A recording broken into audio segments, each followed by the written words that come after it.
SailGP is the pinnacle. To be able to win in this championship, it really comes down to proving that you are the best sailor. There's just nowhere to hide. $2 million, but it's unbelievable that they're going to do one race and one of those teams is going to win that much money. I mean, that's just insane. With the Spanish, they have already, to me, proven that last year wasn't a fluke. The British have had an incredible first season in for Dylan Fletcher, stepping in as a new driver. Pete's given up a lot to lead the Black Foils, and for him, this is his project that he wants to channel all of his energy into. We've all got an ego, haven't we? And those... Yeah. That's a soundbite. In the SailGP Grand Final in Abu Dhabi, there are $2 million up for grabs and the chance to have your name etched in SailGP history. But the question is, who needs it most? Who's going to be going hardest for that win, and who potentially might have their foot off the gas? We're here with Stevie and Lisa to find out. Stevie, who do we think needs this win the most? For me, 100% the Black Foils. Why? Because they've won everything in sailing. They haven't signed a huge title sponsor just yet as a franchise. But yeah, I think mainly for their sailing pride. I mean, I think what's so interesting is we get lost $2 million, but it's unbelievable that they're going to do one race and one of those teams is going to win that much money. I mean, that's just insane. But having said that, I actually think none of them will be. It's not about the money. No. It's not about the money. It's about winning. And I think that that's what makes these athletes so incredible. It's just this drive to win. And $2 million is just an awesome bonus. Yeah, I think so. I mean, Slingsby's done it before. A lot of pressure now, big sponsor, Hollywood backing, and which is it's obviously fantastic. But I don't know. I think a final is crucial for them this year. For himself in his own head, he needs it because that's how he's wired, isn't it? But he'll want to win, but he doesn't need it. Yeah. Whereas Pete, it's he should have won last year. No one should win, but they should have been more in the fight last year. So now it's about saying, I've won everything and now I've won this, as you said. Yeah, I mean, he went into that final with a huge amount of points lead, and obviously it's all down to that one race, which is just another level of pressure, isn't it? It's an unbelievable pressure, and again, it will. I think for the Black Foils, I believe they have to lead at Mark 1, and then be sort of holding people back. I think the British and the Australians have maybe got a little bit more boat speed potential in there, and that means that they perhaps have the opportunity to overtake, to gain back those couple of metres they'll need to. I'm not sure the Kiwis this season have shown me that they've quite got that, but we know how good they are at starting. We know how good he is at manipulating those other boats and holding them back, so he's going to have to be quite aggressive in the pre-start to try and be the place he wants to be, to lead at Mark 1. But yeah, I think they need it the most. I think the British have had an incredible first season in for Dylan Fletcher, stepping in as a new driver. Again, he's going to desperately want it. Of course, they all want it. This is the prize to win. This is the biggest thing you can go out there and get your hands on, basically, to beat all the best sailors in the world in the same boats in this sort of pressure cooker environment is just, is amazing. But I think Burling needs it. Yeah. I think the other thing is there's this sort of desire to win. That's why everybody's here. But I think for Dylan, it's kind of a win to be in the final or to potentially have won the championship leading into the final. Walking in, he had to prove himself. He obviously got picked by Ben Ainsley to take over from Giles. He's leading that team, and so I think to be able to be you chose me, I made the final, I've won this many events this year, and yes, it comes down to one race, and yes, he's going to want to win, but he doesn't need to sort of prove that he deserves that seat, and I think that that's been a win for Dylan this season. Yeah. I think, same as you said with the Aussies, they're going to want to prove that they are as dominant as they have been. With the Spanish, they have already, to me, proven that last year wasn't a fluke. And I think for them, making the final would be fantastic. Winning it would be incredible. But still to be in the fight at the end of the season, I think they're proven that, they are...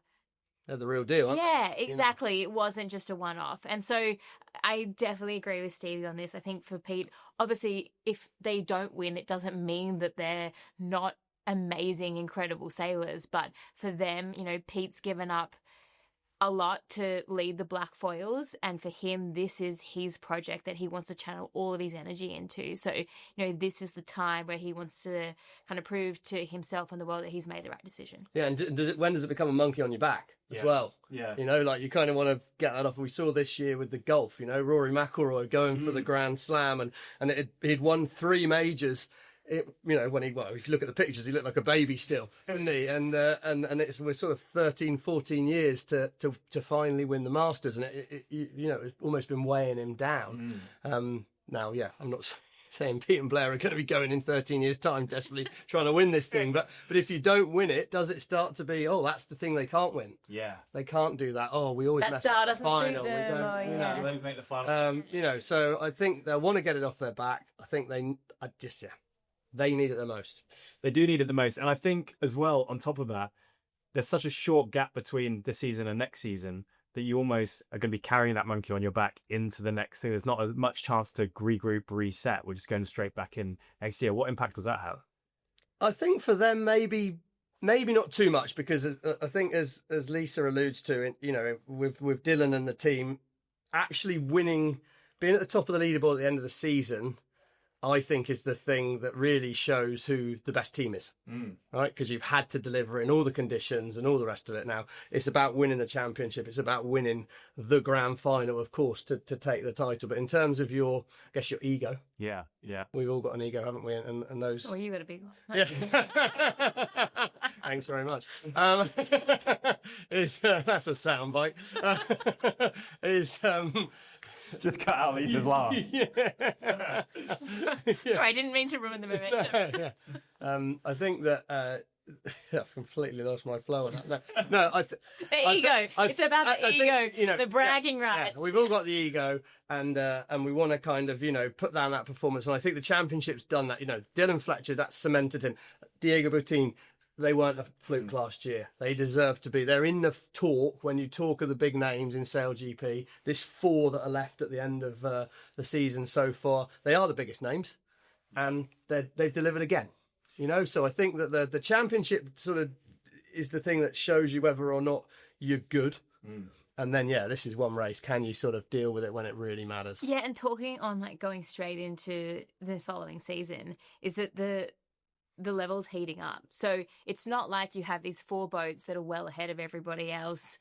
At the end of the season, it's been a little bit more of a mixed bag. So there's no promises that next season isn't going to have 7 boats vying for those top 3 once we get to the penultimate event. So I think that that's what's kind of, I think especially for any of them, just because you're good now doesn't mean you're good tomorrow. So it's about seizing the opportunity when you have the chance. So everybody wants it, but these opportunities to test yourself at the very top don't come around that often. So when you get it, you've got to kind of grab it by 2 hands and just take it on. And you want to get those wins because that's why you want to race at this level, because you want to win.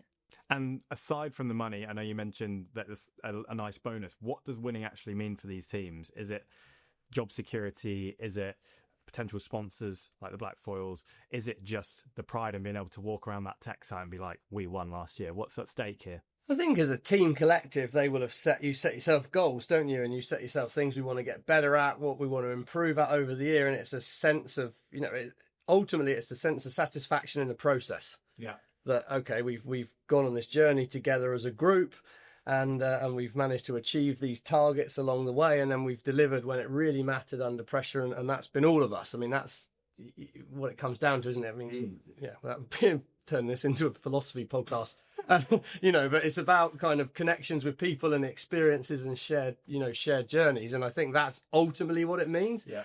Again, it's one of the biggest things you can do in sailing. Your Olympic gold medal, your America's Cup. Now it's SailGP is the pinnacle. And winning it is, that's going to mean for a year, but in their world, probably just a month. They're going to walk around and I'm the best in the world.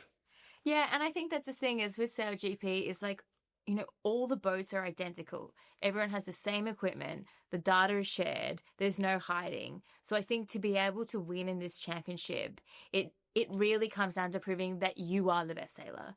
that you have got the most out of your equipment, that you have taken on the race courses around the world better than anyone else. And I think that's what makes it so special and maybe so difficult, is because there's just nowhere to hide. And it is that like ultimate, I guess, bragging right that like I did it on an equal playing field against you. Like I've seen you sail this in the Olympic world, but we've never matched up against each other, or you had this advantage in, you know, whatever. But here it's like we're all out here racing on the same boats. Who's going to do it better? Yeah, literally the same as well. It's not like one of them has a carbon fiber mast and the other one has an aluminium mast. It's like they're all identical. And they're all set up identical as well. So there's a lot on the line, and it's not about how good you are, but it's about who wants it most. Who is going to pull this race, the grand final Abu Dhabi, in their direction the hardest?